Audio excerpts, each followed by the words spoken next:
Hello, everybody, and welcome to episode 93 of the Dynasty Junkies podcast, a proud member of the Dynasty Addicts Podcast Network.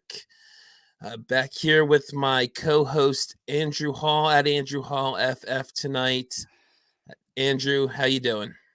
I'm doing all right, and I got to be honest, it is the Dynasty Addicts Podcast Network, the DAP Network, if you will. I know I heard you call me out for that a couple weeks ago. I've been itching.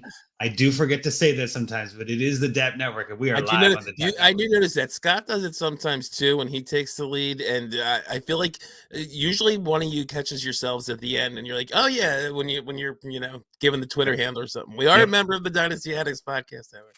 Nothing but love. Yes. But we got a great guest for you tonight. It's our last show before the draft. We've been kind of getting heavier into the rookies in April here. So wanted to bring on a very, very smart rookie guy. We got Garret Price at Dynasty Price. How you doing, Garret? I see we're just throwing around very smart, just real loosely now. But I'm doing well. Whether or not that compliment was accurate, I don't know, but I'm doing well. I think you're very smart, Garret. So take the compliment. All right. Okay, so we got a lot on here tonight that we wanted to talk about. We had our questions. We threw it out on Twitter for some listener questions, which we got a bunch of. So we are going to get right into those listener questions. And our erstwhile co-host, Scott Sidlith, threw quite a few out there. So we're going to start with him. His first question to Garret is, why does Garret always avoid me? Whether I'm Junkies or Trade Addicts, we're never on at the same time. In fact, we've never been seen in public at the same time.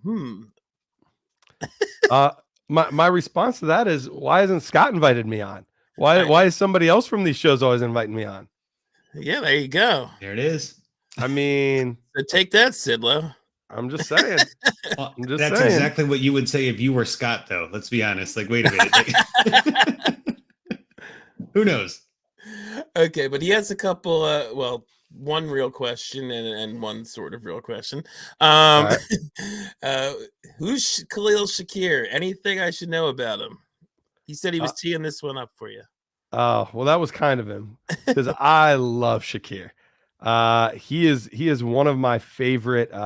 Later, I don't want to say later round because I would be shocked if he got outside the second round. If you got him outside the second round, I think it'd be an absolute steal. But one of these mid-tier wide receivers that actually reminds me a decent amount of Amon-Ra St. Brown last year, where I don't think he's going to have incredible draft capital. He's not the fastest. He's not the tallest. He's not like, when you look at just the profile, you're like, oh, okay.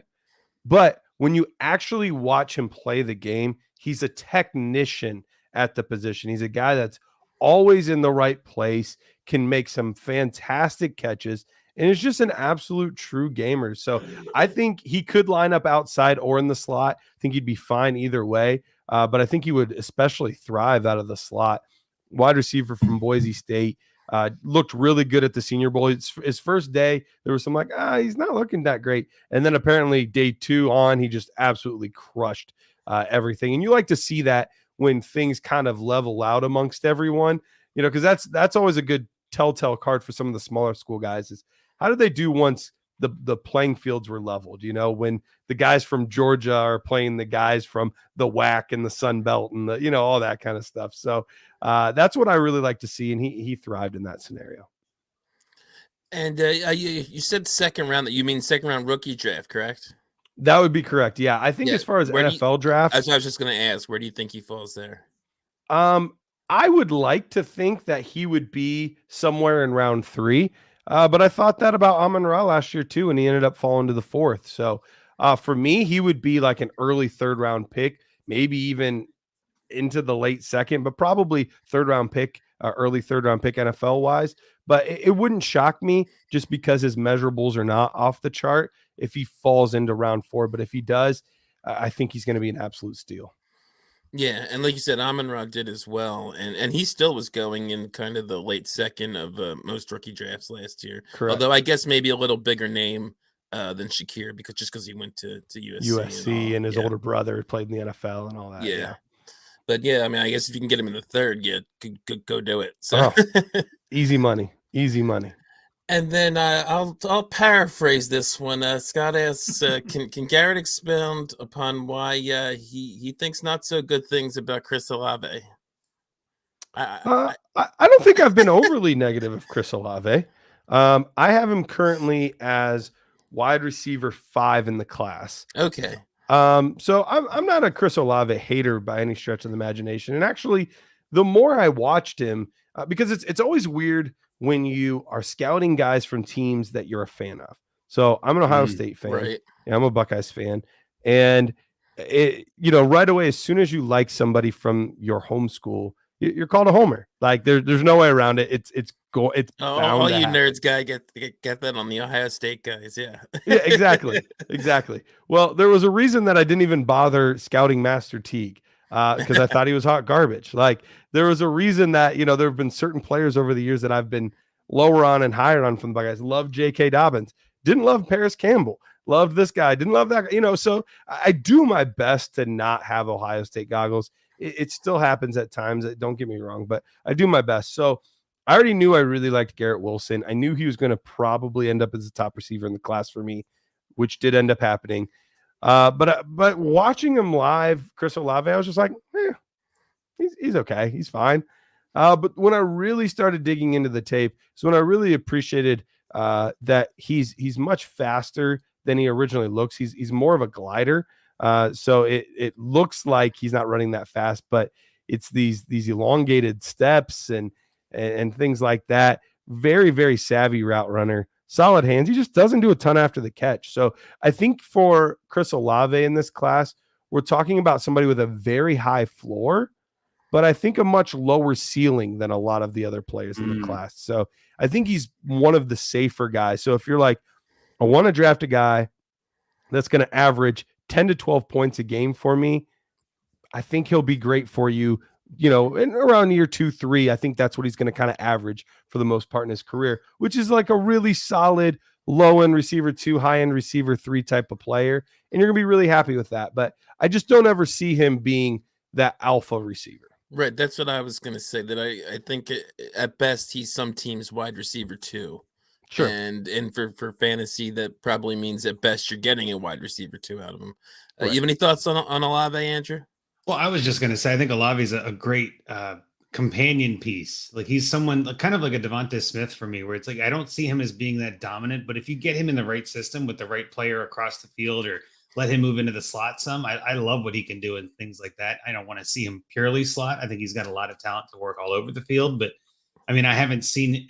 I guess I like to wait a lot too until we see landing spots, because then a lot of this can shape up and make an actual, narrative out of it and say, okay, well, now that he's in this position, in this role, in this draft capital, now we can kind of see, like Tony, for instance. I didn't do really any video or tape watching at all of Tony last year, but he goes in the first round and I'm like, oh, looks like I got to watch some Tony tape because, somebody saw something. And if they're going to draft him that high, they're going to use him. And that means he matters more.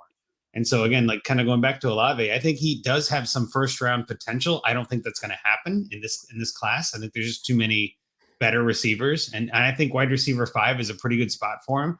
I don't do rankings anymore. Thank goodness. That just got too exhausting for me. But I'd probably put him in that 5 to 8 range myself. I think that depending on the day, he can kind of be anywhere in that mid, wide receiver 1 in the draft kind of situation, like top 10 receivers. I don't mind it.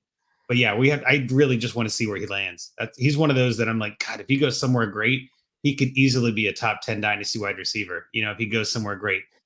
That's not every position. So we got to see how it goes. Yeah, like Olave to the Packers, I'm sure he shoots up. Yeah, that'd be nice. Yep. Anybody to the Packers is going to shoot upwards, pretty much. So, for sure. Yeah. We have more listener questions from Twitter, but we have one in the chat as well. I'm going to throw up here. Jerry Bagshaw says, "What is kind of a vague question to sort of answer? But what is the 101 rookie pick worth in a startup?" So I guess maybe he's just going to ask him, where are you drafting that 101 in a startup? So maybe not that big. I thought it was at first when I looked at it, I was thinking in trade, but then I saw he said startup in the end there. So So where would you kind of place that, Garrett? If you're doing a new startup, there's picks in the draft. Where are you looking at the 101? Well, this is the perfect time to ask this question because I recently just did a startup and I did take the 101. Perfect. In the startup draft. So the timing was impeccable for whoever asked that question. Is Jerry Bravo. in this league? Like, that seems like Jerry, too easy. yeah. Good job, Jerry, man. Look at you, homeboy. No, but so I ended up, I believe it was the 302 in which I took the 101. And that was in mind that I was specifically taking Breece Hall. I was going to ask you that if you were thinking it was Hall or Willis or what. Yeah. It was specifically taking, Breece Hall in this draft. So, each class is a little bit different. So it's tough to give a uniform year to year. Some years you might even consider the end of the first round. There might be some years you wouldn't take it till the fourth or fifth. So it just depends on the class. It depends on the player. Depends on the format. 1 QB, super flex, tight end premium. So there's a lot of variables. But for me this year, I feel comfortable at the beginning of the third to take Breece Hall. Yeah, and generally when we talk formats here, we were generally assuming super flex on this pod. We're a super flex pod basically, but that, like you said, even this year in super flex, a lot of people's 101 is Breece Hall. It's not a quarterback, but like this was a super flex startup. Yep.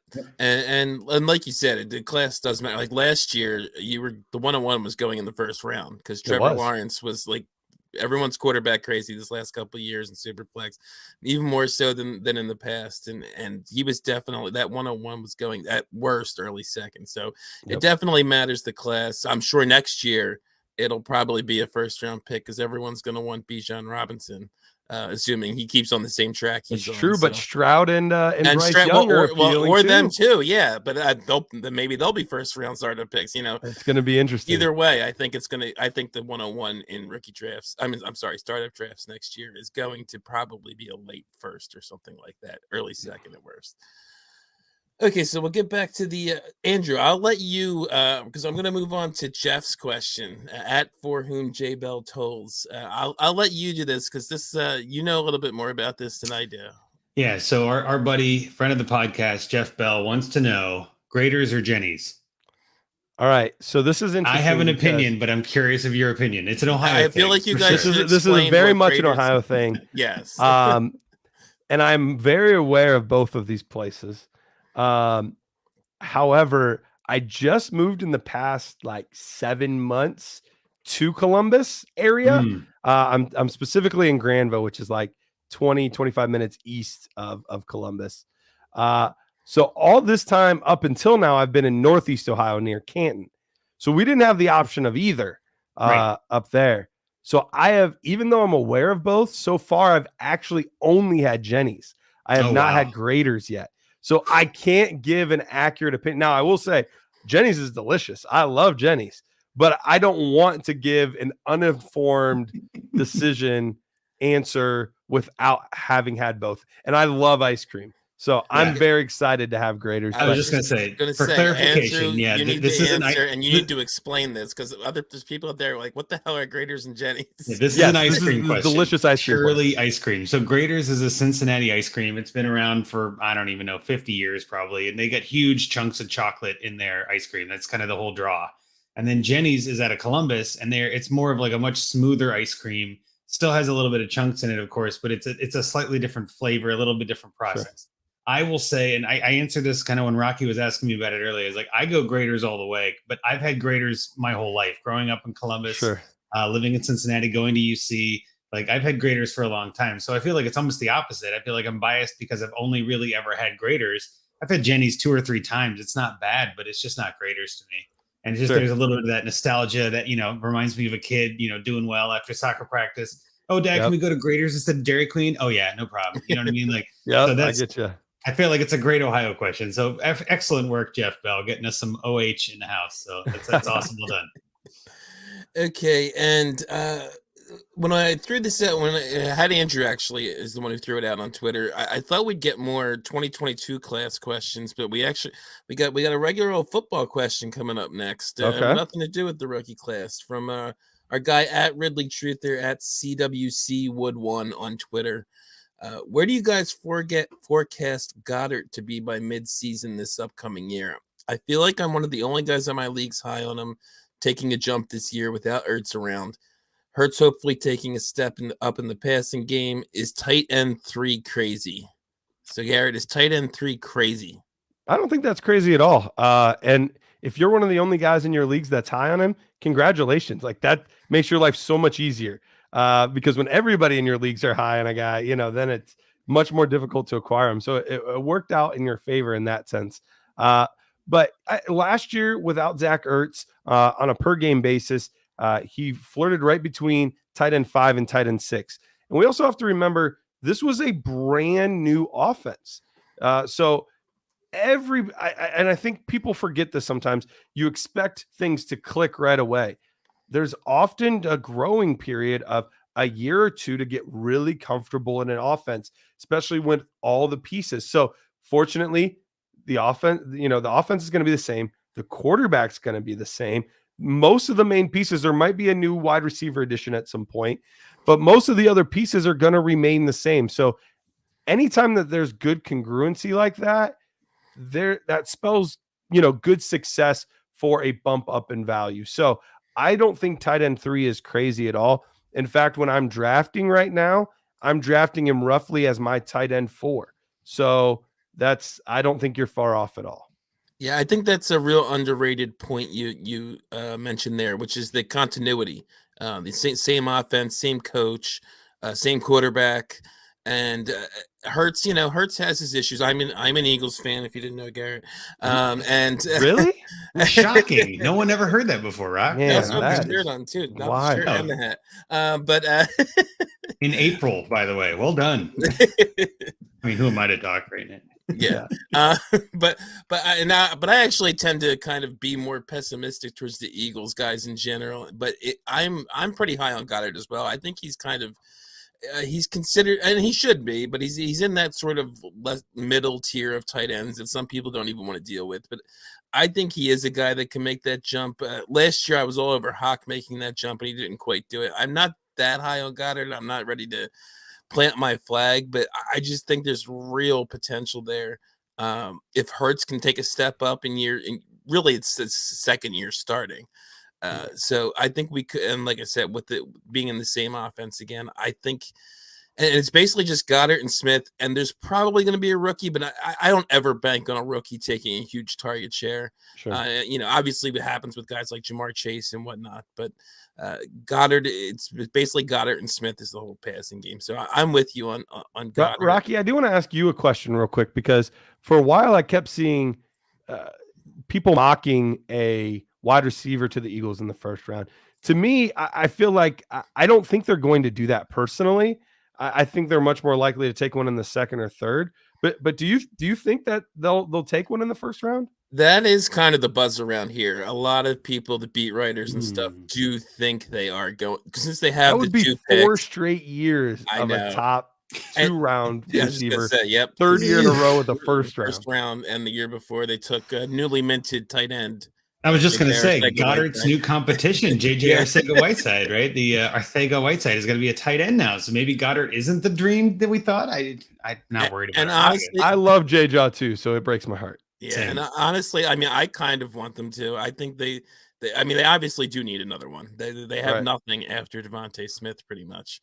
Quez Watkins is the number 2. So let me pivot back to that then, Garrett. Who would be your ideal pick for the Eagles to go up against, opposite field from Devonta Smith? Like, of all the receivers, you've done the rookie study more than I have. I know that.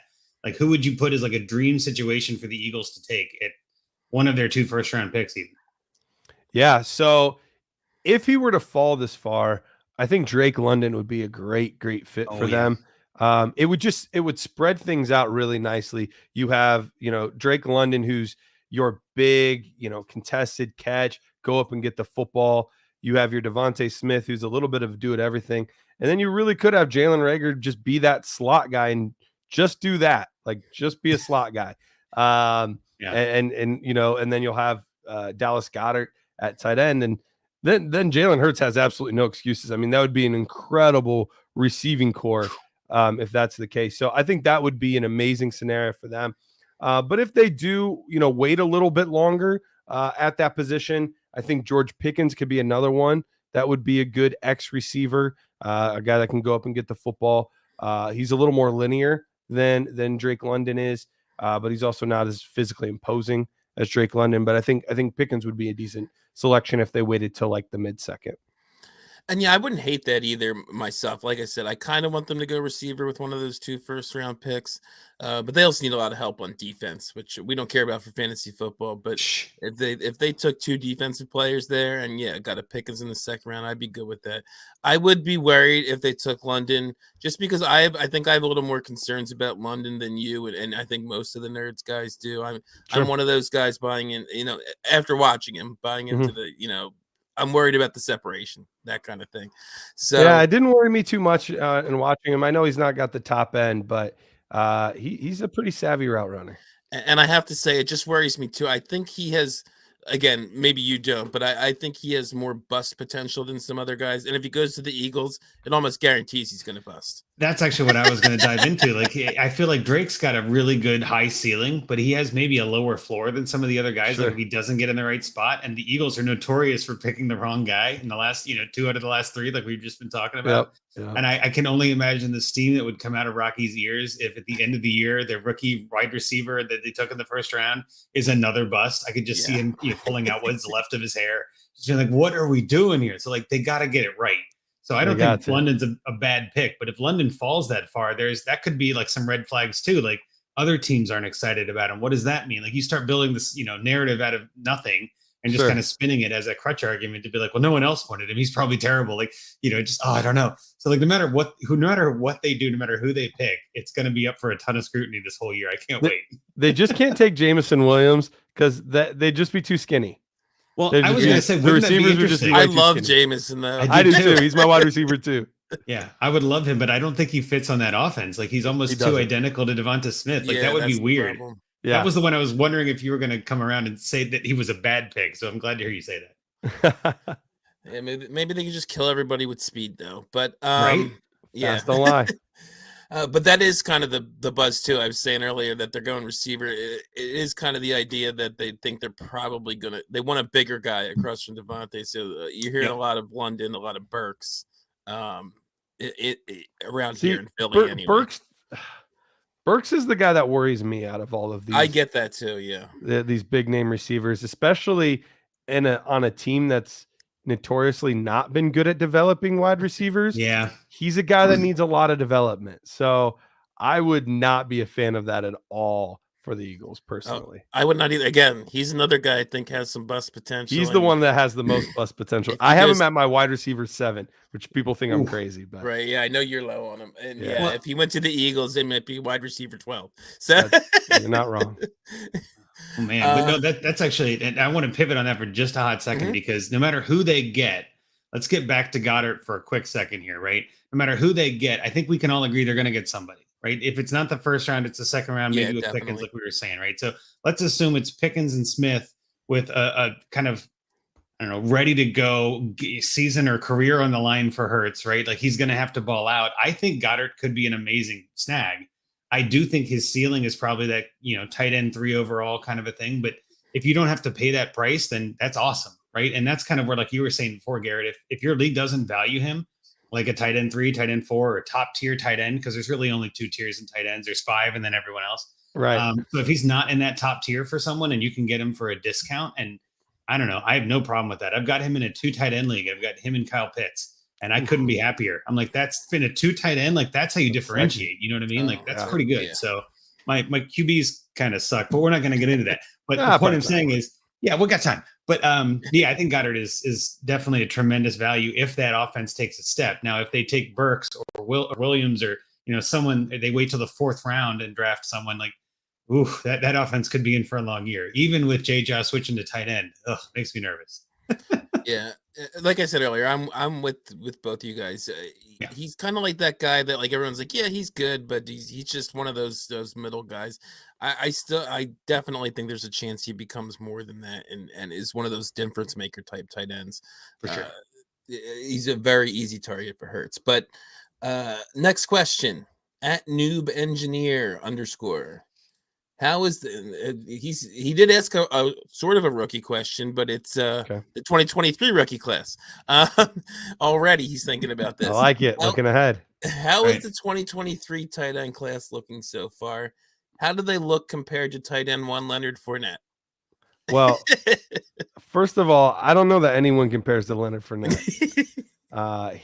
He's the GOAT tight end, that's for sure. Tight end 1, wide receiver 1, running back 1. He can't, maybe not quarterback 1, but he does it all. He does it all. I mean, he's basically Cordell Stewart. No, as far as the 2023 class goes, as of right now, Michael Mayer out of Notre Dame is looking like your next great traditional tight end. That big body, can play inline, but can play off the ball as well. Really good hands, can do things after the catch. Like, he's kind of your like prototypical, like, okay, we want to make a good tight end 1. Boom, here he is. He's really that guy. So he's going to go pretty high in the class overall. After that, there's not a ton of depth at the moment. There's a couple guys that are kind of vying for some looks and opportunity of Brock Bowers in the class after him. Eric Gilbert, who was a really big name for a while, but he just bounced around a lot so far, transferring quite a bit. So he's lost quite a bit of luster as well. So it'll be interesting to see how it all plays out. But as far as tight end 1 goes, that's pretty safe at this point, and it's going to be the kid from Notre Dame. And I'll take your word for it because I know nothing about the 2023 class other than John Robinson and the quarterbacks and a few other running backs. I know nothing about the tight ends. Tight ends are tricky in this year, let alone next year. You know what I mean? Like, they are tricky in this year. You're not this year, especially. They feel like there's 2 or 3 that I've done at least a little bit of research on, and I'm like, well, if I'm in the 3rd round, okay, sure. You know what I mean? But like, there's no one like a Pitts. That kind of jumps out at any sort of point when you're watching film. You're all like, yeah, they do the job. But depending on draft capital and landing spot, that can change everything. So we'll see. Yep, absolutely. Since you brought it up, Andrew, I'm going to ask Garrett because it's one of the questions we had, the non-listener questions for tight end. We kind of just, I put some questions by position, and tight end, I just had, do any of these guys really matter to Garrett? I do like Trey McBride. Can he be elite though, do you think? So here's my theory on the tight end position. I am a huge talent over situation guy overall.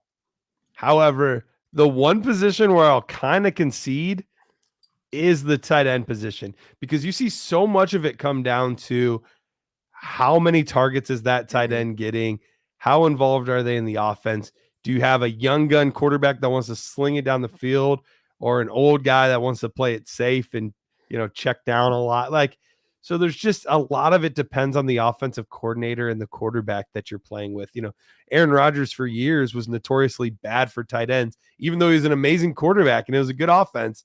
He just didn't really throw to him, so that's the tricky part, is so much of the tight end position is based on, game plan. What I mean? Like, it really do they use the position? Yep. Exactly. So could Trey McBride be that guy? Sure. But do I think he has a better shot than most of the top tight ends we've seen recently? No. Yeah, and that's when I look for tight ends, especially ones that I think can make a jump up, like we were talking about with Goddard, for instance. That is so crucial, I think, is can they be the number 1 or at least number 2 target on their team? If not, then I'm kind of just forgetting about them. So, Shout out to our buddy Andrew Cooper, and that's pretty much exactly what he says. The tight end whisperer. We talked to him last season before the season started, I guess. But he pretty much said the same thing. Like, with tight ends, you really just have to look for opportunity more than anything else. If you're not going to draft a blocking tight end in fantasy, it just doesn't make sense. As good as they are in the NFL, as high as they get drafted, it doesn't matter. If they're not catching the ball, you don't care. So really, you're exactly right. If you're in the right spot and getting the ball, I don't care what your name is. Put you on my team. Let's go. Yep. Okay, and this one was not on Twitter. I threw it on the show sheet. It came up in a group chat I was in, and I don't know if you can answer this or not, Garrett. I couldn't think of one, but Steven Sear, who's definitely a listener to our show, ended up getting in one of my leagues by DMing me and letting me know he was a listener and wanted to get one of my orphans. So he says, can you think of a Sam Howell comp, not play style, but someone who was considered a top, a top 1 or 2 quarterback in their class heading into their final season, disappointed, fell to the back end of the first round or later, but then actually had a good career? Wow, there's a lot of layers. Yeah, there is a lot of layers there. Specific enough? So a guy that was highly thought of, disappointed in their last year, got drafted late, but then ended up still being good. Yeah, basically fell from where you expect. Like you said, that's where I think we're thinking he's going. If he's lucky if he sneaks into the back end of the first, I think. Right. No, that's fair. That's a really good question because traditionally, quarterbacks move up the board quite a bit. You could I don't know that it's entirely fair. You can make that argument about Aaron Rodgers. Aaron Rodgers, fell on draft day notoriously. They thought he was going to go 1 overall to San Francisco, drops all the way down to 24 or something like that. Yeah. Ends up getting selected there. And then obviously, he's been pretty fantastic. So that would be like the closest I could think of to answering it on. It's a tough question. Yeah, it's a good one. It's a good one, but yeah, that's probably the closest I can think of to that. I was just gonna say, man, maybe it does make you wonder, like, what is Sam Howell's future? Like, you don't see this a lot, so sure. He did have an excuse. He did have, a lot of the talent went to the NFL, so it made some sense, but it makes you, I think, a little worried. Well, I mean, yeah, and I don't think his season was nearly as bad as people keep saying it is. You look at the numbers; it wasn't atrocious. You watch him play. Yeah, there's sometimes he pressed a little bit because he was the offense. But we also got to see more athleticism from him than we thought he originally had, which was good to see. Well, I was just going to say, if he falls to the later half of the first round, he's going to a team that most likely had a winning record, much like what happened with Aaron Rodgers, right? Sure. So a lot of times when you see QBs drop like that, they're not going to a place where they have to start right away. They're usually getting the chance to kind of collect themselves and kind of recover from that down year. I can't remember. There have been a few different quarterbacks over the years that I remember the same kind of thing had happened to, and I just can't pull them out of my brain right now. But I know that you're almost given a little bit more cushion in that later first round than you are in the beginning of the first round or even the beginning of the second, because those teams at the beginning of the round are desperate for help. They need something now. And if you can go to a team, I mean, I don't think it would happen, but if you go to a team like obviously Cincinnati or even the Rams or the Chiefs, like one of these like playoff teams, they don't need a quarterback, then your career is dust, right? Like you're not really going to be anything. You're like a Trubisky, you hop around. I mean, that's not great. Or like a Dwayne Haskins in a sense, RIP and all that. I mean, that's a terrible career in a sense, but great player, amazing guy. But again, like there's so much pressure put on those top picks that if you don't have that pressure, maybe you can recover quicker. And maybe that gives you a chance to kind of, bounce back in the NFL. So if that happens, I wouldn't be shocked. I think Howell's got the talent. And I just think, if he goes in the right place, again, if he fits the right, Colts, you know what I mean? Somewhere there's like a 1-year guy kind of gap, Atlanta, like a gap filler quarterback. People like, have he could be terrific in a year. Tennessee is a low key team that might draft a quarterback. Yeah, that's a good one too. Okay, so that finishes up the listener questions. So now we'll get to the Rocky and Andrew and Dynasty Junkies questions. All right. So the one thing I've been trying to ask everybody that we've had on talking about the rookie class, I'm very curious. Your thoughts on the class as a whole. A lot of people are down on this class. Are you as down on it as a lot of other people seem to be, or is it maybe a little better than people think? What do you think, Garrett? I think the wide receiver position is really solid in this class. But when you look at, the tight end group overall is a mess. The quarterback group is very, very boomer bust. You could tell me that like 3 quarterbacks from this class end up being really solid starters at the NFL and one ends up being great. And I'd be like, okay, I could see that. You could tell me there's no way you could pick those 3 today, right? That's the whole thing. Like any of the 6 that are in this. I mean, even if you go with Bailey Zappi, could be a guy that we're talking about in 10 years, right? We have no idea.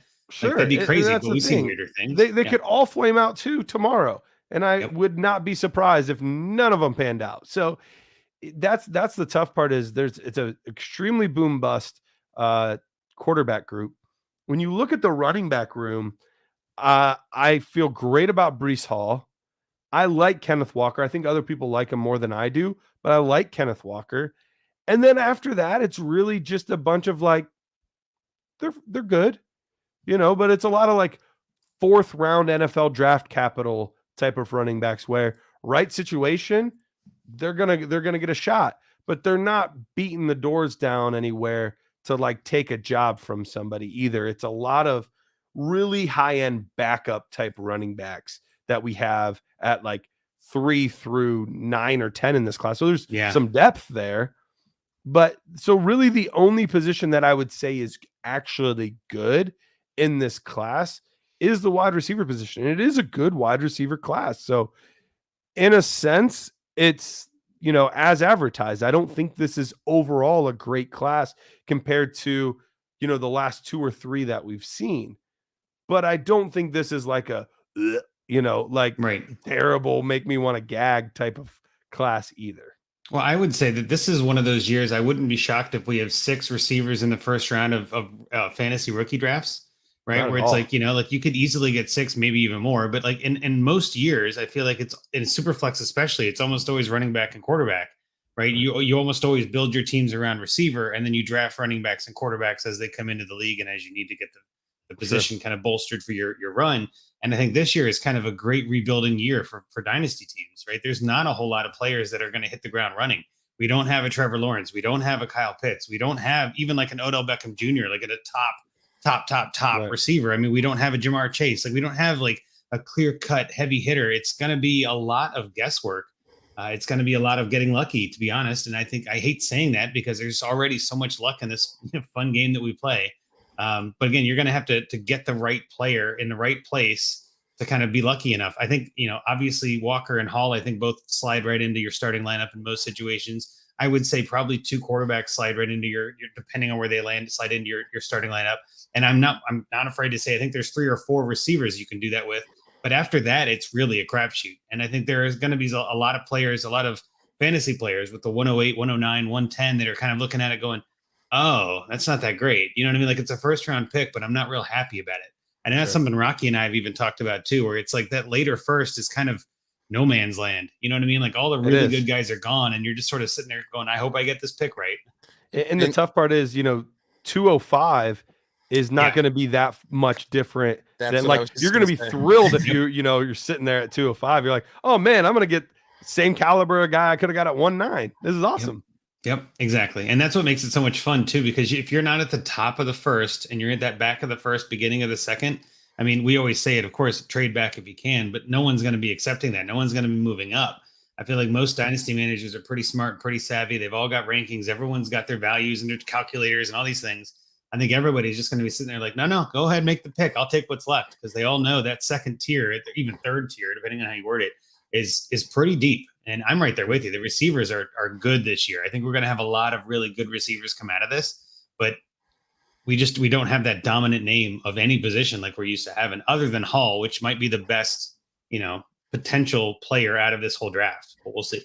Right. And that's kind of where I'm at with the class is, the elite talent isn't there, but I think it is very deep. My theory has kind of been, we're going to see a lot of guys that you pick in the second and third round, more so than usual, that are going to pop. Maybe not as like year after year after year starters, but guys who are going to have fantasy relevancy at some point in their career. Especially this running back class, I think is very deep and usable potentially for fantasy guys. Like they all have some certain skill set that I think can make them useful if they can get the opportunity. That's just going to be the problem, because a lot of these guys are not going to get draft capital. I don't think so. Not day 1 or day 2 capital. So, but yeah, I think we're going to see a lot of guys pop, just not get that great. We're not going to get the Najees and the Jamar Chases and the Kyle Pitts this year.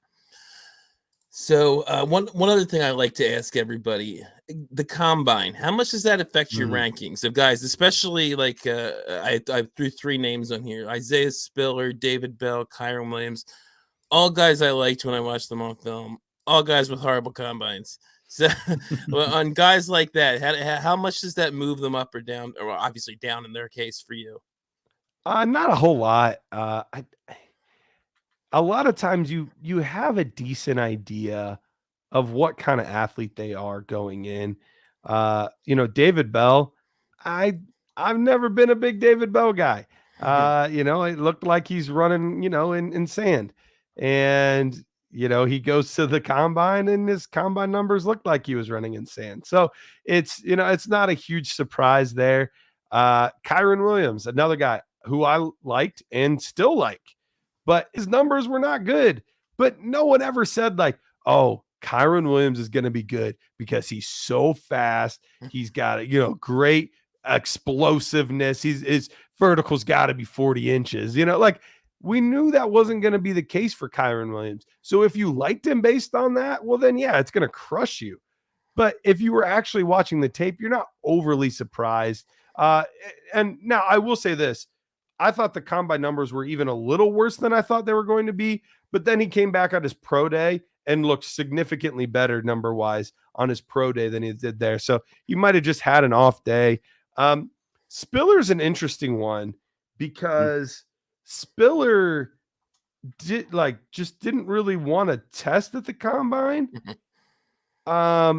Which was weird seeing how injury. Yeah, which was seeing how fast everybody ran. Like that was surprising. And then to see his pro day number, it was like, oh man, I don't know that you helped yourself there. But still at the end of the day, it's best case scenario. If it's like the most extreme outcome, it will maybe influence me by 10%. That would be like absolute max. But most of the time, we're talking like a 3 to 5% swing for combine numbers because chances are I had already counted them as a good athlete or not a good athlete. Exactly. Yeah. The combine is where you confirm your suspicions. I don't think it's really, and again, I'm speaking for myself here. Yeah. I rarely take the combine as like, oh, that's new information. It's almost like, oh, I was wrong about that thing. It's not new information. It's like, oh, that thing that I thought was true is not true. Like with Kyron Williams, for instance, I thought he'd be faster than that. I didn't think he'd be a blazer. But there's a lot of people out there double counting on him. And they're like, well, I didn't think he'd be fast, but now he's slow. It's like, well, no, hang on. He's still fast. He's just not as fast as you thought he was going to be. Like, so now you're double negativing him. And same with Spiller. We're going to see him go at like 112 in rookie drafts. And that could be a steal depending on where he goes and stuff too. Like it's just, there are going to be people that see the combine and way overvalue it. And I'm here for it. I'm like, go for it. You look at those underwear Olympics and value them however you wish, but it doesn't move my needle much at all. Draft capital, hell yeah, that's full signal. Sure. There's not a lot of noise in that. So that's where some of those things matter a lot more. And that's what I was going to say. The combine, and I've said this before, the combine only matters to me in as much as it affects their draft capital. Yes. You've heard that Spiller might fall because of this. You heard that, Bell could fall because of this. Which speaking of Bell, Gary, you don't like guys to get open? I'm a Bell fan. Did he get open? Or did he just, make some contested catches and, juke a couple guys with maybe Jedi magic or something? I don't know. But that's a guy on one of my team. Honestly, a pretty good production at Purdue, and I did see him getting open more than you did, apparently. Yeah, I think he'll be open to any team that wants him in the 5th round.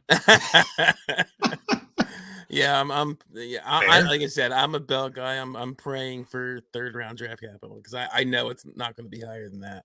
And yeah, you're definitely hearing some bad stuff about him possibly falling. But back to the combine in general. Like there are sometimes like Spiller concerns me more because of the attitude, right? I'm willing to chalk up Kyron Williams just didn't have enough water that day, or he had a cramp in the morning and it was just hard for him to run it off. Like it's a bad day, right? But like some of the stuff that I saw with Spiller just seemed like he didn't want to be there. It's like almost like he wanted to go in the late first to a contending team or something. Like, is that the double like 3D chess you're trying to play here, where it's like, I want to go to a good team and not have to play football and get paid less? Like, is that really where your big brain is going? Like, you know what I mean? Like, I don't think I want that kind of attitude on my team. So like some of the stuff does matter, and I think can be taken as like what Rocky was saying, like it affects draft capital. That's where it starts to really play into the whole valuation of them. So we'll see where NFL teams and NFL, scouts and all them feel like Spiller is worth it or feel like Williams is worth it. If they still are dead set on him and it didn't move the needle and Kyron Williams goes in the second, like imagine the dynasty furor that will just everybody puts him right back up the draft boards as running back 3 again, or something. Like we've seen it happen before. It'll happen again. Sure. Like we're very overreactive in this long-term sport to short-term news. So I'm very excited to see what happens come Thursday and then into Friday. All the rankings will get released. And actually, on that note, there was a recovering Ridley Truther in our chat put this in, which I think is perfect. Put that up. Yeah. Can you guys remember a draft that the NFL draft will influence dynasty ADP as much as this one? And I cannot. Like there are so many players that could really swing a whole rookie round. You could see Justin Ross at 105 or 212. You could see David Bell at 108 or 306. You know what I mean? Like it literally, there's so much of a swing depending on where they go. So it's going to be a great draft. I'm looking forward to it. Oh yeah, no, I totally agree. I can't remember one, at least since I've been playing. It would have been interesting to go back and see like the what was it, Jake Locker, Christian Ponder draft, to see like some of those and like that kind of stuff. That would have been interesting. But that was just before I started playing Dynasty. I started in 14, was my first season. So was it 14, 13? I don't remember. Whatever Trent Richardson's after his rookie year, whatever that year was. I think 13 was the year of those crappy quarterbacks. So there's probably 14, yeah. Yeah, so it would have been 14 because Trent Richardson was the 101 in our Dynasty League draft, and that didn't pan out too well. Yeah, and I definitely agree with you guys, and I agree with the premise of Ridley Truther's question. There is so much that's going to swing. Like we said earlier, the wide receiver the Packers take, the wide receiver the Chiefs take, it's going to swing stuff. If the Bills take a running back, especially if it's not one of those top 3 guys, that guy's going to zoom up the boards too. But a quarterback, I wanted to ask you about this, Garrett. Everyone has Malik Willis up near the top there, but overall, are you kind of, even in super flex rookie drafts, looking to fade these guys? Are you likely, like, I'm in a draft now that's actually taking place before the draft, and I think the second quarterback wasn't taken until like 109. I think it was Pickett.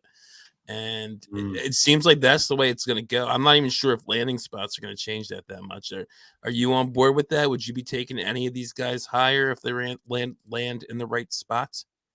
Potentially. Kind of where I'm at right now is if I'm in the first half of my rookie drafts, I got to make sure I don't miss. That's really what I'm concerned about in this year's classes. Do they end up being a top 5 guy at their position? If they do, cool. Like that's awesome. I'm just trying to make sure that they don't flame out. So I'm taking Breece Hall. I'm taking Garrett Wilson. I'm taking a couple of these guys that I feel really good about, and there's about 4 or 5 guys there. But then once I get to 106, then I'm looking at upside, and it's tough to argue that anybody has more value and upside in a super flex draft than quarterbacks do. Because if they even just sort of hit, their value skyrockets. They don't even have to be great. They just got to be tolerable, for NFL teams and like survive a few years, and they have decent value. So right around 05, 06, 07, somewhere in there, I'm taking any and every quarterback that's available, but I'm not touching one before that at this point. I think you agree there, Andrew? Yeah, I think that we're going to see an interesting set of skills and approaches to rookie dynasty drafting this year. Because I'm there with you. I think the 107, if there's only one QB gone at 107, how do you not take a QB there? How do you not take a Ritter or like someone that you think could be a starter this year? Like that's just, it reminds me a little bit of like the Mac Jones kind of thing, right? Where everybody was like, I think I got him at like 112 in a rookie draft, and everybody was all over Twitter. Everybody's like, oh, I don't know if he's worth that. I'm like, he's a quarterback. He's going to start. He's still a super flex. It's nice to have 2 or 3 at least. And it ended up being a pretty good pick. I don't think anybody would say it was a bad pick. Right. I know you don't like Zach Wilson, Rocky, but that's another one of those guys that like everybody was hyping up and maybe overly so. And, I think I got him at 110 in another league, right? Like at that spot in that back half of the first, yeah, give me a quarterback if he's going to start. And you even actually put it perfectly, Garrett. He doesn't even really have to start. You could even get a blurb about him starting and trade him. Like we saw Jordan Love's value go all over the place. You know what I mean? Like everybody was like, oh, they're drafting him. They're trading up to get him. He's to replace Aaron Rodgers. And his value has kind of been the same as where it should have been. But I know I traded him away in a couple places for second round picks, and I'm happy about it. Yeah, I don't know. We don't know what's going to happen, but QBs have such a swing. It's hard not to love them. Yeah, I was just gonna say, if you get first round draft capital, and it almost can even help not to start. Like, Yeah. like Zach Wilson, disappointed people. Even Trevor Value Lawrence went down. disappointed Yep. people, but Trey Lance only played 2 games, and he didn't really get to disappoint anybody. Dynasty QB3 or something, you know what I mean? Like, yeah, exactly. You haven't pissed anyone off yet. I made the same analogy last year. I think we were talking about Burrow versus Tua. And I'm like, Burrow getting hurt was probably a good thing in the end game there because, at the end of the season, nobody got to see Burrow, fall apart, but everybody got to see Tua struggle. So Tua's value took a dive, whereas Burrow's maintained his value. So sometimes not playing is a great thing for value. And that's a lot of what we talk about here is just a valuation game, the game within the game within the game, where it makes it kind of like, where are we going to kind of find some extra leverage on our opponents? So yeah, I love this time of year. It's so much speculation, nothing concrete. Oh, my favorite. and one more with the quarterback. Is Willis at your 1-on-1 with that ceiling, even with the passing issues, I'll say. And also, I'm curious who your 2 is. So right now, just at quarterback alone, Willis is my top quarterback, and right now it is a really, really close race between Ritter and Pickett. I've been a big Ritter guy for a while, and I've taken a lot of flack for it. But people are starting to come around and warm up to Ritter a little bit, which is good to see. But I had him on a ton of Devy teams too, which is really nice. So I just get to slowly just move him onto my roster. Don't even have to draft him. It's great. It's a good feeling. I hate hearing Garrett keep disagreeing with me. It makes me feel like I'm stupid and the wrong one. I on a previous pod, a Junkies pod, I believe I called Ritter Zach Wilson light. And and if you don't know, Garrett, I really, really do not like Zach Wilson. So, from what Andrew was saying, I can understand that. He's not a fan. Hard pass.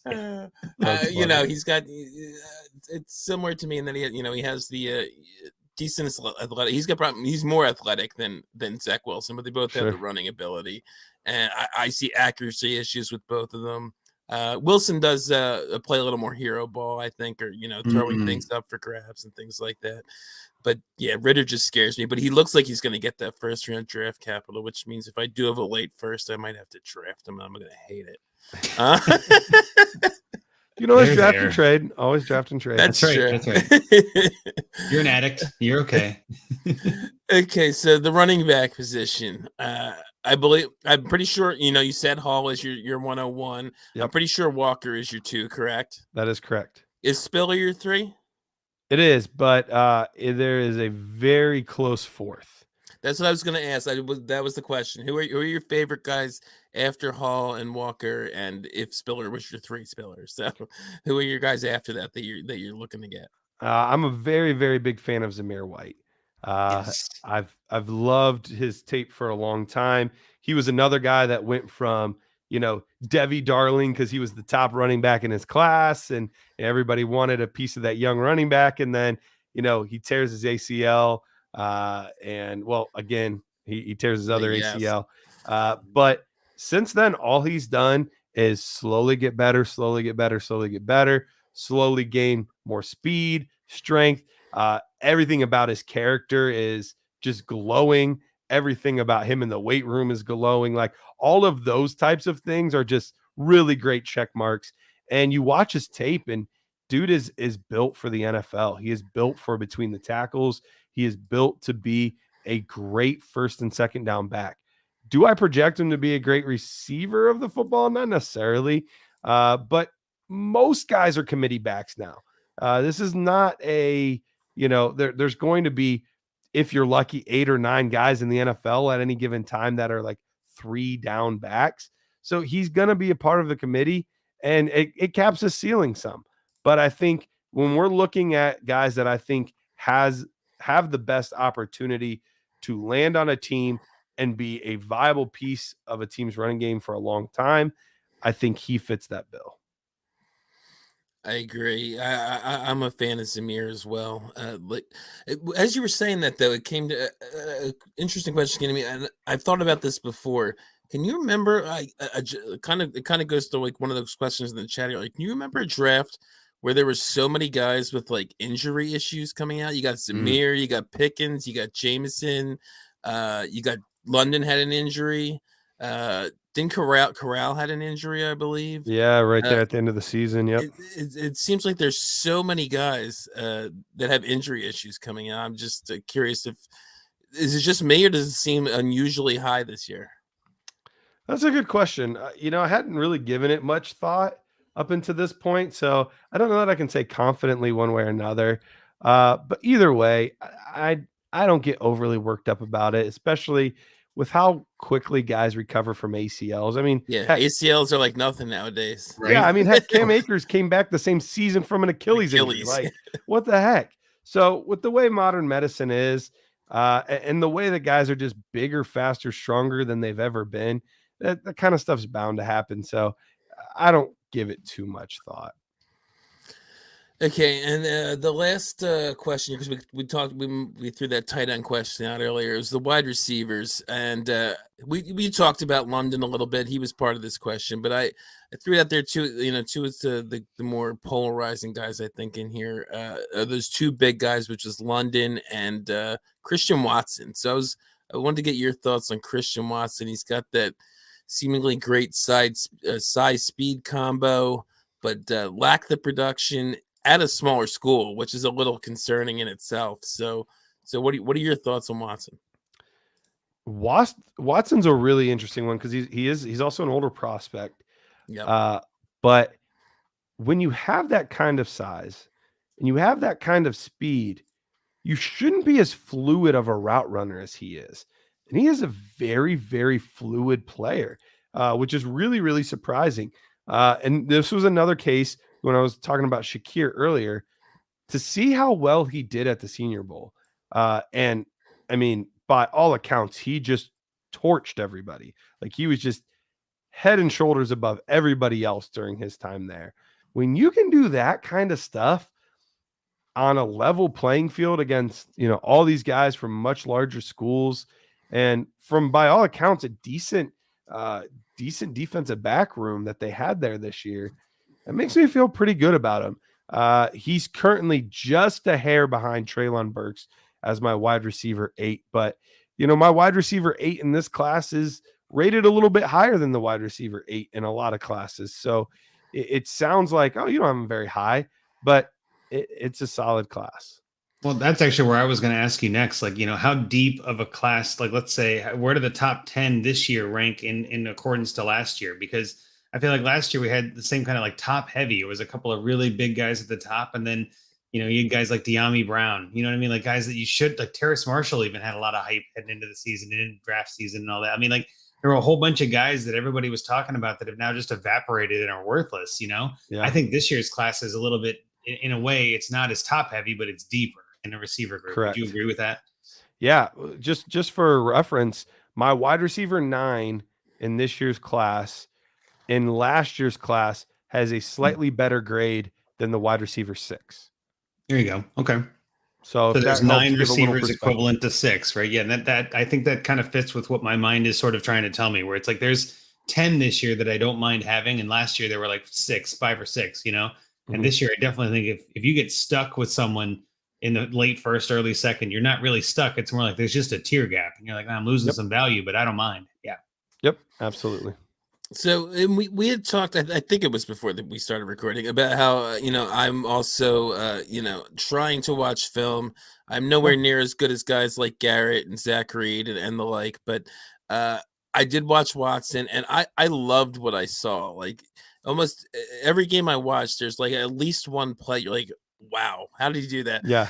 But the thing that the disconnect for me is like, and maybe you can answer this. Maybe it's the offense there at that school, but is why didn't he not produce more? I'm like, I see these things when I watch him, and I look at the production, and it's like highest season is like 40 some catches or something like that. So yeah. What do you know? What, like, is it just the way they run that offense, or is he just he was too raw, or what was it? It's definitely a run heavier offense overall. A lot of things are more predicated on the running game than they are in a lot of other offenses. And he's a deep threat, and his quarterback play was just okay. He didn't have an amazing quarterback this past year. We also know that they had 2 years ago, they didn't have a season. They had that one spring game. And then last year, they only had 5 games, 6 games. Some did, yeah. Yeah. So, I mean, they didn't have a lot of games in Division II, and they didn't even play them till the spring. So, you had 2 straight years of, maybe a total of 6 or 7 games if you were lucky. And I'd have to go back and count what they exactly were for Christian Watson. So I think that played a role into it as well, where I think his overall numbers would have been a lot better had his sophomore and junior campaigns actually been real seasons. And then the other question I had about Watson was just, you mentioned he's your wide receiver 8, I think you said. Yep. And where does that kind of fall for you in terms of, is that like an early second for you basically then in rookie drafts? Or Yeah. Depending on how things go with the quarterbacks, yeah, probably right around like 202, 203, somewhere in there. And that's one of those that I think that could really pay. I mean, Watson's another guy like we were talking about with some of the other ones earlier. He could totally flame out, or he could be like, wide receiver, 6 eventually at some point overall. Yeah. So he could be the next Rager. You know what I mean? Like somebody who gets a perfect landing spot and is still a bust, right? I mean, as much as we want to hype these guys up, it's optimism season, right? But I mean, there is definitely going to be a lot of people that, go to a good place and get everything handed to them and still don't succeed. It's going to happen. Doesn't work. Hashtag N'Keal Harry. You know what I mean? Like just, oh my God, I had 101, worst ever 101 in my book. Just God, got me hard. Anyway, I'm not bitter. Hurts. That hurts. Okay, so that finishes up our rookie questions that we had for Garrett. So we're going to move on to our Find Me a Trade segment. This week's comes from Christian Crespo at @ccress_26 on Twitter. I know that guy. He's a good dude. Yes, he is. There you go. Fan of the show. He's done one of these before, actually. So this is great. We get a second. And I think he has actually 1 or 2 more on the submission list. So I so appreciate if you're listening. Anyone else listening, feel free. Christian's got a bunch on here, but we can do yours too. Come on. Yes. So Andrew, I'm going to go through the settings. If you have it up, I'm going to let you throw the roster up when we get to that point. You can go through that. But it's a 16 team league, but they're actually moving to 14 this year. They're going to be doing a dispersal draft of the 2 teams that are out, and he let us know which ones we couldn't trade with, so we did not put them on there. And it's a 1 QB PPR 1.5 tight end premium league. There's a lot of bonuses that go on here. 0.25 per rushing receiving first down. They have some weird bonuses for 100-yard and 300-yard games, I believe.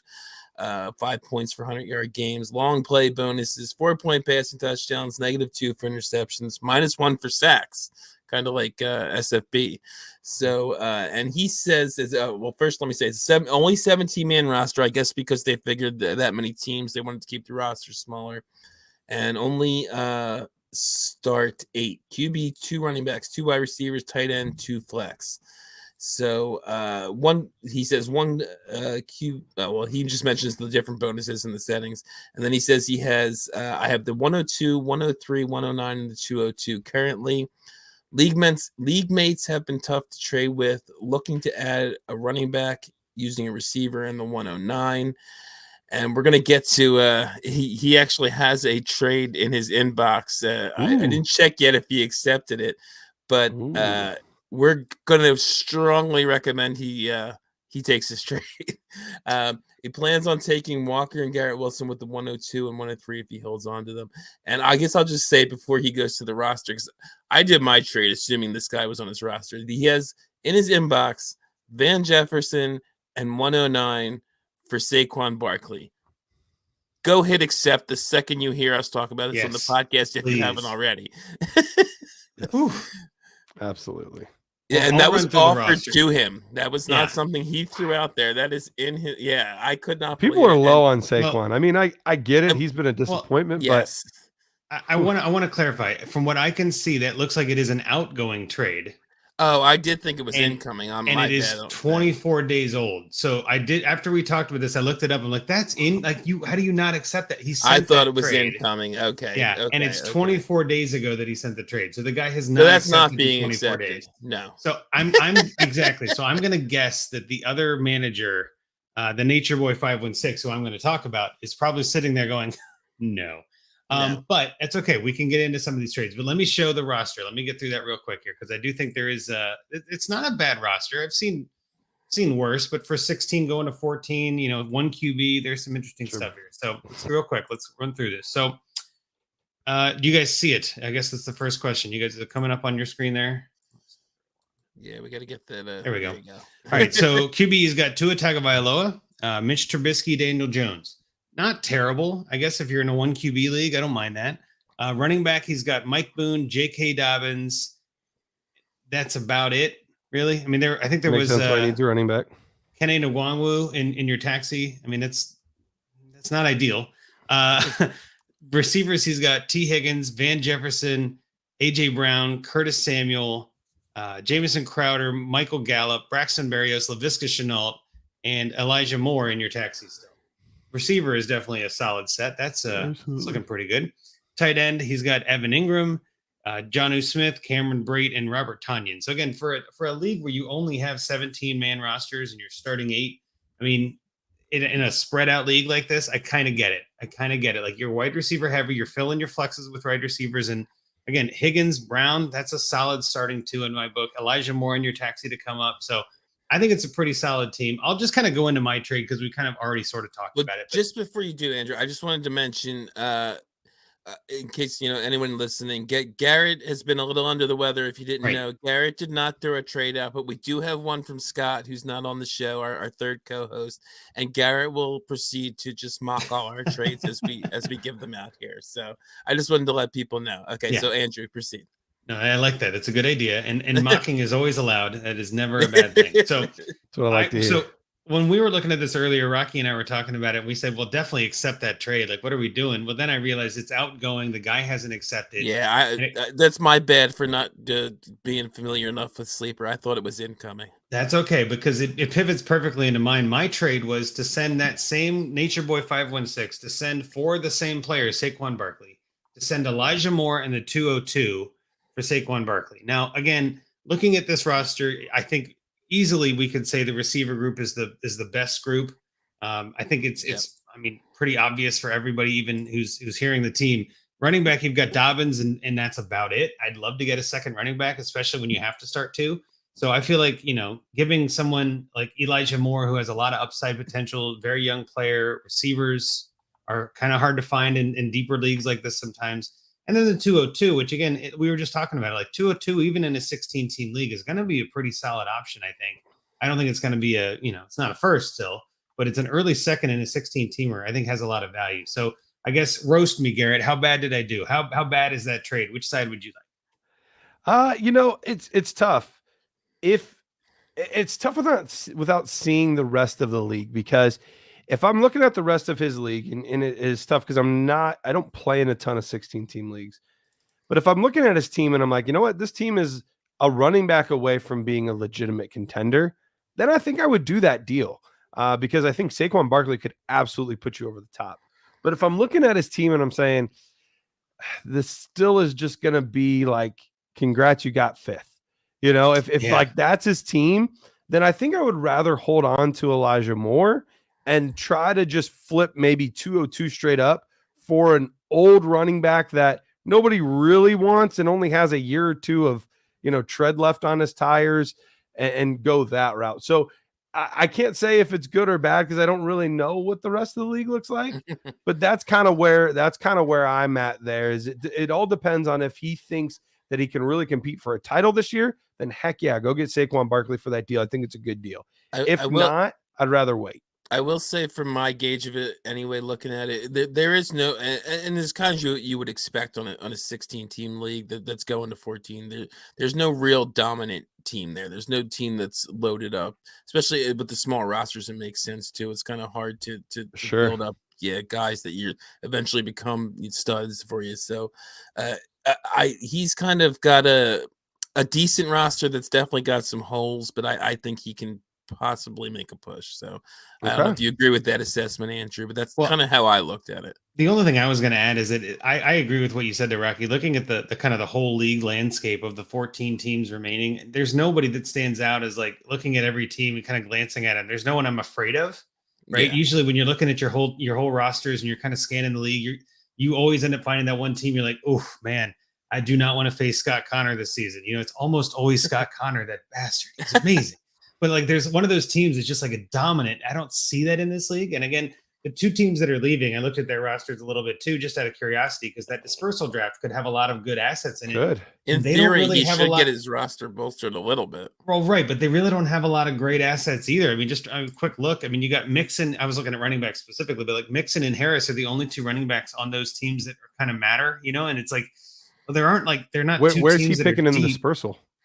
Well, that's what I don't know. Yeah, he didn't give us that info. And sometimes dispersals are included in rookies, and sometimes they're entirely separate. Sometimes it's a waiver wire situation when you're taking teams out. I mean, I don't know, but I'm just looking at I've never been part of a whole league. I have, and it was an auction dispersal, which was weird. Yeah, but in any case, what I'm saying is there aren't a whole lot of assets in the dispersal pool either. So it's not like, there's a ton of assets that we're missing. It's just spread around really evenly, to be honest. Yeah. And I think the benefit there is if you've got a one hole at running back and can shore that up, I think it turns you into a pretty solid contender. So that's kind of, again, where my logic was going. Like, cool. You only start one QB, but and your tight ends could use a little help. But again, in a start 8, and you've got 14 teams now. I mean, tight end, you're going to be thin. Someone's going to be thin at tight end anyway. So yeah, and he's got Bobby Tunyon with that's right, who is now currently the wide receiver 1 for the Green Bay Packers. When you've got Evan Ingram, who's going to be tight end 3 for the season, I'm sure in some people's rankings because he's got a new home apparently. Like that matters. Yeah, and Doug Peterson. So like. But yeah, I just think he does have a chance to contend. So that transitions well into my trade with Andrew kind of shitting on my trade. I feel there, but no. Actually, I think yours is a good trade. I'm trading for a tight end, but I will say this is part of my stupidity of not realizing that was not an incoming trade. I liked this better when I knew I thought he already had Saquon Barkley on his roster. Yeah. So what I was doing was looking to move that 103 because I was like, oh, well, he's got his running back hole fixed. Let's fix his tight end hole. So it was bad phrasing. Episode title? Maybe? There you go. Episode title. See, the difference is you're embarrassed. Rich would have been so proud that he came up with loved that. Yeah. Rich would have written that down and put it on a board. You know what I mean? Like, oh, yeah. Absolutely. I think that's got to be the title, right? Let's fix his tight end hole. Yeah. Rich would have been all over that. Anyway, so the idea I had was to go out, and even if that trade had been an incoming trade, he still would have had like 2 firsts, 102 and 103, also the 202. So I was looking to kind of move the 103 to get him another piece. I still like it even without the Barkley part. And I moved 103 for Travis Kelce. I think 103 can get Travis Kelce at this point.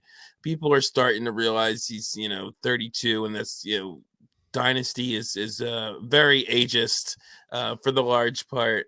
And even with I think personally he's going to have a pretty big year with Tyreek leaving.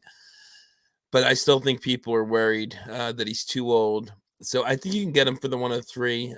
And it makes some sense for the other team. That guy's team is kind of a mess. His best running back is Ronald Jones. He does have some nice pieces. He has Burrow, Chase, Evans. But that's pretty much it. Kelce and Amon-Ra are his next 2 best players. So it makes some sense for the other guy. Like I said, Ingram or Tunyon as your best tight end is not ideal. And he still has the 102, which he could use then to also fill his hole at running back with either. So wait, how many picks does this guy have? He has 102, 103, and 109. Oh, I got to trade then. Oh, okay, on the fly. But yeah, that was my trade. I figured he could fill the running back hole with Walker, or most likely Walker. Walker's not going 1-on-1 even in 1 QB, so it's going to be Hall, and then likely he could draft Walker, and he gets the tight end in Kelsey. Not the deepest, but you're not going to have really deep rosters in 16/14 team, 17-man rosters. So what do you think? Yeah, assuming that you're not getting dispersal picks in this draft. So I'm going to take that, Well, if real quick, just to add to that, based on the notes in the league chat, the rookie is rookie only draft and the dispersal will come after. So yeah, just I checked that too because I was curious. So yeah, go ahead. All right. Nope. That's good to know. For me, I would take 103 and I would take 109 and I would trade up to 101. That would be my move because then you're getting a running back in Breece Hall that is young, but you're also filling your the void that you have there. So for me, if you're able to, now some people are super high on Hall and wouldn't sell him for the world. But for other people are like, I only have to move back 2 spots and I get to pick once again at 1-9 and get a solid receiver there. That, so that would be a move I would try to make because then all of a sudden you're sitting with J.K. Dobbins, Breece Hall, and Kenneth Walker, and you go from the weakest running back room in the league to arguably one of the strongest, I'm assuming. So that would be my move personally, is I would package 109 and 103 together. I love that. I think that's a solid, and in one QB that makes perfect sense because you're not really, there's not going to be a Willis or Ritter in the first. I mean, you might have somebody reach, but yeah, and the way the receivers are set up as of today before the draft, there isn't like a clear cut, someone to vie for that 101. It's going to be Hall and it's going to be Walker. I think if I'm in one QB as of today, I don't think I'd take a receiver. But again, and then so 109 is like the wide receiver 7 because you're probably going like 7 wide receivers after that. Probably, yeah, exactly. But that's where the value is. Like, I'd rather have the 2 guys on my roster in a 14-team league that I can start every week as opposed to the depth at receiver that I already have. So yeah, correct. I'm right there with you. And so even though Garrett gave us a trade, you want to give us the one that Scott threw on there? I'll do it if you want, and then I can have Garrett roasted. I think that's the way to do it. I mean, love it. He'll love it. He'll love Scott. If Scott's not here, roast it. Yeah, so I'll do my best to pitch this as if I'm Scott. So his trade was to trade J.K. Dobbins in the 109 to Mo Higazi for Mitchell and the 104. Now, I think I see the logic that he's going for here. Elijah Mitchell is someone who I think you could rely on, and getting the 104, you're upgrading from the 109, which we were talking about as a pretty deep, drop off. But he also puts in here. He also has 106 and 107. The guy that he's trading him to, Mo Higazi or Higazi. That he has 106 and 107. So maybe offer your 202 and settle somewhere between. But he's good giving up 109 and moving up to 4, 5, or 6, 4, 6, or 7 is what he's saying. And then there's a big tier break there for me. And I believe you'll add enough difference makers or value insulation. That's kind of what we were just talking about. Like, you want to do everything in your power to get into that first tier. And his trade is kind of in that same vein as yours. I mean, it's a big difference between J.K. Dobbins and Mitchell, but there's a lot of difference between 104 and 109 in this draft. So what do you think about that one, Garrett? Is that kind of in line with what you were thinking? I get his thought process, and I don't hate it. But the hard part is you take your already weakest position and you made it weaker. Right. And so I think that's the hard part for me is I don't think you're getting one of those running backs at 104. Now, unless you are a big fan of Spiller. And if that's the case, then I think that works out and makes sense. But if you're not the highest on Spiller, then you're not getting a running back more than likely at 104. And you strengthened a position that's already a position of strength at the wide receiver, because there you're taking Garrett Wilson, Burks, London, Williams, somebody like that. And then you have Elijah Mitchell. So for me, unless I'm in love with Isaiah Spiller and he is still there on the board, I don't think I would do that personally.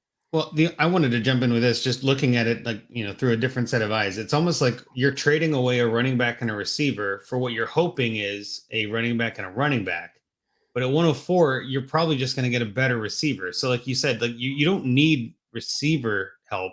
You're going to get a better receiver than you're running. You know what I mean? Like, you're upgrading at receiver in a sense and downgrading at running back. And that almost goes counter to what this team needs. So I agree with what you're saying. In theory, a better receiver. I mean, I always, and like, that's what I mean. Like, we're talking rookie drafts, even the 10, the wide receiver 2, the guy we think is the wide receiver 2 could totally bust out. And, we say it all the time. Like, do you want the box or do you want the boat? Oh man, give me the box. Like, it could be a boat. Like, no. Just take the boat. Like, what are we, you're overthinking it. But that is such a Scott trade to me. Like, I could totally see Scott doing that, because that's not going to be the end. he's not going to draft 104. He's going to do something else to move up again. I can just totally see Scott making that move where he trades Mitchell in the 104 for 101. Or, you know what I mean? Or you could trade the 104 for another running back. Exactly. So I think that's the way Scott tends to approach trading, and I do too for the most part. Like no trade is your last several trade. step process. That makes sense. And you never have to draft it, even though we're a week away from the NFL draft, potentially 2 weeks or whatever from this, rookie draft. It's like you don't have to make that pick. When you're on the clock, you could trade it away again. I mean, but yeah, I think I like the logic of that trade. I guess, Rocky, what was your thought? I don't know if we all the way got into your opinion on this trade. I mostly agree. Although I was even thinking too, for fantasy, I agree Dobbins is a better running back, but for fantasy, is there a huge difference between Dobbins and Mitchell if Dobbins doesn't get the receiving work, which we are all concerned about? I mean, Mitchell is not going to get coming back from injury. Work. Yep. And I'll be honest. I'll say it. I don't think I've said it on a podcast yet, and this is going to sound backwards, but I'm worried that Trey Sermon actually does something this year and kind of eats into some of Mitchell's domination, I guess. And again, that's not based on anything other than gut and, but is Dobbins going to dominate the backfield? Gus Edwards is also coming, but there's talk that they want to bring in another running back, Gordon. Entirely fair question. Yep. Yeah. And that's kind of where there's a lot of question marks on both, but I do see the value in Dobbins. That Dobbins to Mitchell gap to me is bigger than the 104 to 109 gap. Like I get the logic in the trade, but I like the Dobbins side. I feel a little more secure with that at the moment. But you're right. To be clear, I think Dobbins is clearly a better running back. I just wish he was somewhere where they would throw him the ball more. For sure. But you're not wrong though. I mean, you are right. Mitchell could be right there with them. They're both running back twos. They could be, running back 13 and 15. And then are you happy with that trade? Hell yeah. You know what I mean? Like, so yeah, you're not wrong. Yeah. Okay, so good stuff all around, and Garrett was even able to throw us a trade on the fly here, which I loved. What a pro! I do what I can. Okay, so I've done this before. Yes, and we're only at 121 right now. I'm very proud of us. We're not over an hour and a half yet. But Garrett, I want to thank you again for coming on. This has been a blast, and I want to just give you a chance to give everybody your Twitter handle, where they can find you, all you're doing, all that good stuff. Yeah, absolutely. My Twitter handle is at Dynasty Price. Basically everything I do, you're going to find me either, on Twitter, or you're going to just find me doing stuff with Dynasty Nerds. I'm, one of the co-owners, one of the podcast hosts, got my hand in everything over there. So if there's something going on there, I'm probably involved with it some way, shape, or form. So you can find me there as well. Okay, so it sounds good. And I will just finish up with some of our business. Again, I am Rocky Petrella at Dynasty FF Addict. He's Andrew Hall at Andrew Hall FF. The third host who is not on tonight is Scott Sidlow at Scott_Sidlow. I also wanted to mention before I do the rest here, we are not going to have an official Junkies show next week episode, but we are going to be doing the DAP Network draft show. Andrew's going to be on. I plan to be on. I may be on further into the draft. And Scott's a little iffy at this point. We'll see if he can make it or not. But definitely the two of us should be on, as well as a bunch of other guys from the DAP Network. Russ, Dynasty Outhouse, the Drew from the Timeline. Casey Kasem is planning to come on. We have some great guests too. John Hogue and Bobby Koch have both committed to come on, so it's going to be a fun time. We should be going all through round one, so looking forward to that. And then just follow the DAP Network. I imagine we will be going live for that, obviously. So at DAP_network, that Twitter feed, you'll be able to see it. Follow Dynasty Junkies at Dynasty Junkies on Twitter. If you can, please give us a subscribe, rating, and review. The reviews really help out, get people to find us, let us know what you think.